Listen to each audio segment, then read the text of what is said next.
नमस्कार दोस्तों, गीता के पहले अध्याय में भगवान श्री कृष्ण ने अर्जुन को निमित्त बनाकर समस्त विश्व को गीता के रूप में जो महान उपदेश दिया है, यह अध्याय उसकी प्रस्तावना रूप है। उसमें दोनों पक्ष के प्रमुख योद्धाओं के नाम गिनाने के बाद मुख्य रूप से अर्जुन को कुटुंबनाश की आशंका से उत्पन्न हुए मोहजनित विषाद का वर्णन है। धृतराष्ट्र बोले, हे संजय, धर्मभूमि कुरुक्षेत्र में एकत्रित युद्ध की इच्छा वाले मेरे पांडु के पुत्रों ने क्या किया?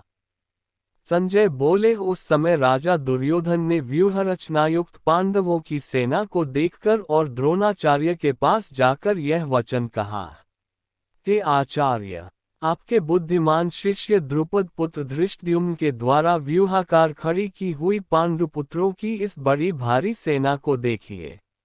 इस सेना में बड़े बड़े धनुषों वाले तथा युद्ध में भीम और अर्जुन के समान शूरवीर सात्यकी और विराट तथा महारथी राजा द्रुपद, धृष्टकेतु और चेकितान तथा बलवान काशीराज, पुरुजित, कुंतीभोज और मनुष्यों में श्रेष्ठ शैब्य, पराक्रमी, युधामन्यु तथा बलवान उत्तमौजा, सुभद्रा पुत्र अभिमन्यु और द्रौपदी के पांचों पुत्र ये सभी महारथी हैं। हे ब्राह्मण श्रेष्ठ, अपने पक्ष में भी जो प्रधान हैं, उनको आप समझ लीजिए। आपकी जानकारी के लिए मेरी सेना के जो सेनापति हैं, उनको बतलाता हूँ।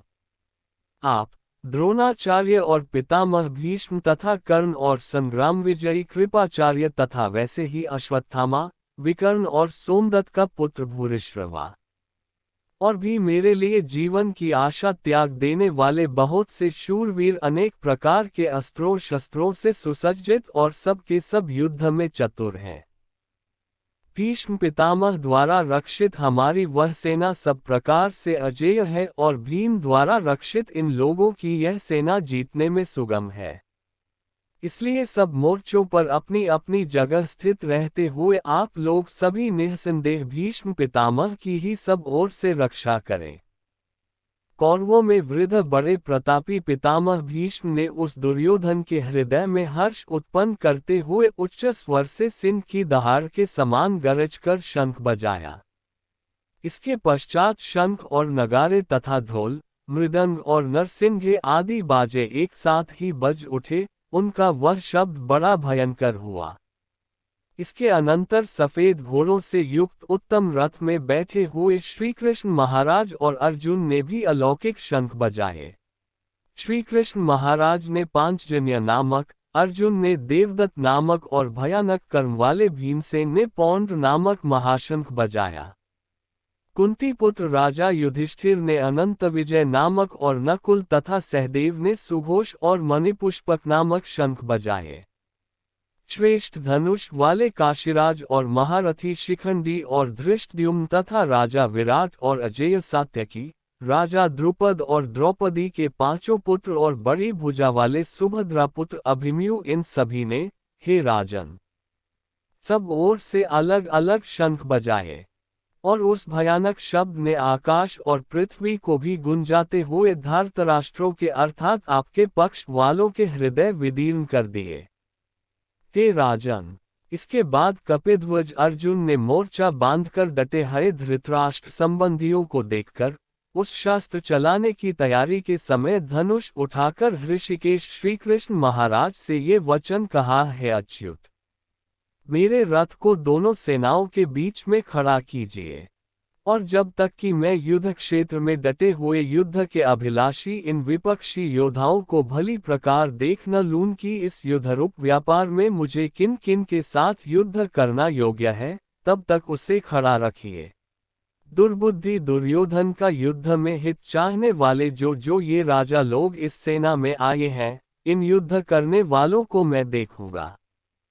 संजय बोले, हे धृतराष्ट्र, अर्जुन द्वारा इस प्रकार कहे हुए महाराज श्री कृष्णचंद्र ने दोनों सेनाओं के बीच में भीष्म और द्रोणाचार्य के सामने तथा संपूर्ण राजाओं के सामने उत्तम रथ को खड़ा करके इस प्रकार कहा कि हे पार्थ, युद्ध के लिए जुटे हुए इन कौरवों को देख।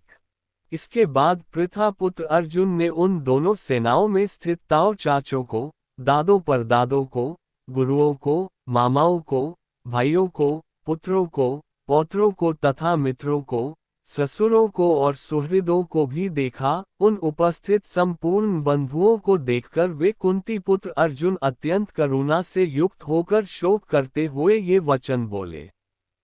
अर्जुन बोले, हे कृष्ण, युद्ध क्षेत्र में डटे हुए युद्ध के अभिलाषी इस स्वजन समुदाय को देखकर मेरे अंग शिथिल हुए जा रहे हैं और मुख सूखा जा रहा है तथा मेरे शरीर में कंप और रोमांच हो रहा है।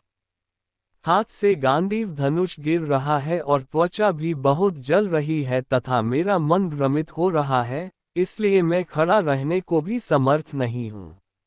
हे केशव, मैं लक्षिष्णों को भी विपरीत देख रहा हूँ तथा युद्ध में स्वजन समुदाय को मारकर कल्याण भी नहीं देखता। हे कृष्ण, मैं न तो विजय चाहता हूँ और न राज्य तथा सुखों को ही। हे गोविंद, हमें ऐसे राज्य से क्या प्रयोजन है अथवा ऐसे भोगों से और जीवन से भी क्या लाभ है।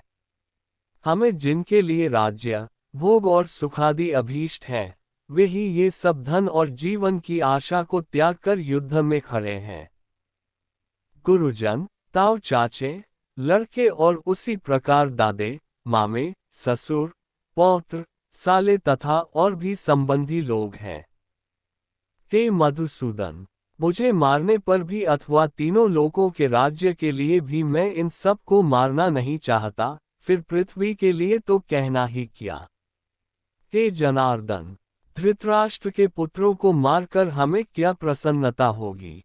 इन आतताइयों को मारकर तो हमें पाप ही लगेगा।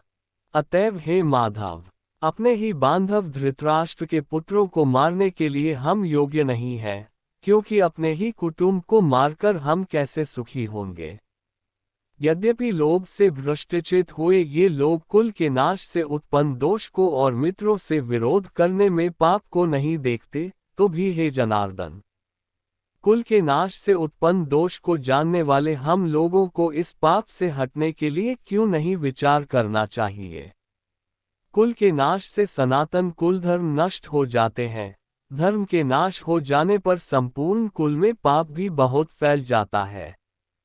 हे कृष्ण, पाप के अधिक बढ़ जाने से कुल की स्त्रियां अत्यंत दूषित हो जाती हैं और हे वार्ष्णेय, स्त्रियों के दूषित हो जाने पर वर्णसंकर उत्पन्न होता है।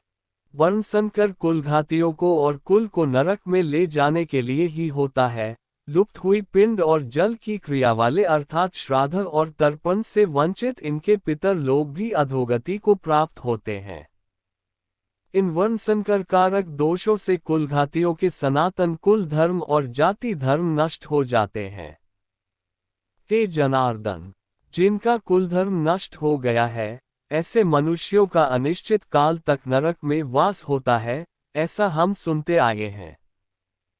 हाँ, शोक, हम लोग बुद्धिमान होकर भी महान पाप करने को तैयार हो गए हैं, जो राज्य और सुख के लोभ से स्वजनों को मारने के लिए उद्यत हो गए हैं।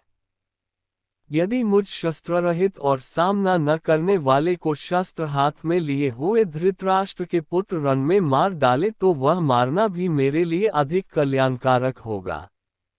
संजय बोले। रणभूमि में शोक से उद्विग्न मन वाले अर्जुन इस प्रकार कहकर बाण सहित धनुष को त्याग कर रथ के पिछले भाग में बैठ गए। इस प्रकार उपनिषद, ब्रह्म विद्या तथा योग शास्त्र रूप श्रीमद् भगवद गीता के श्री कृष्ण अर्जुन संवाद में अर्जुन विषाद योग नामक प्रथम अध्याय संपूर्ण हुआ।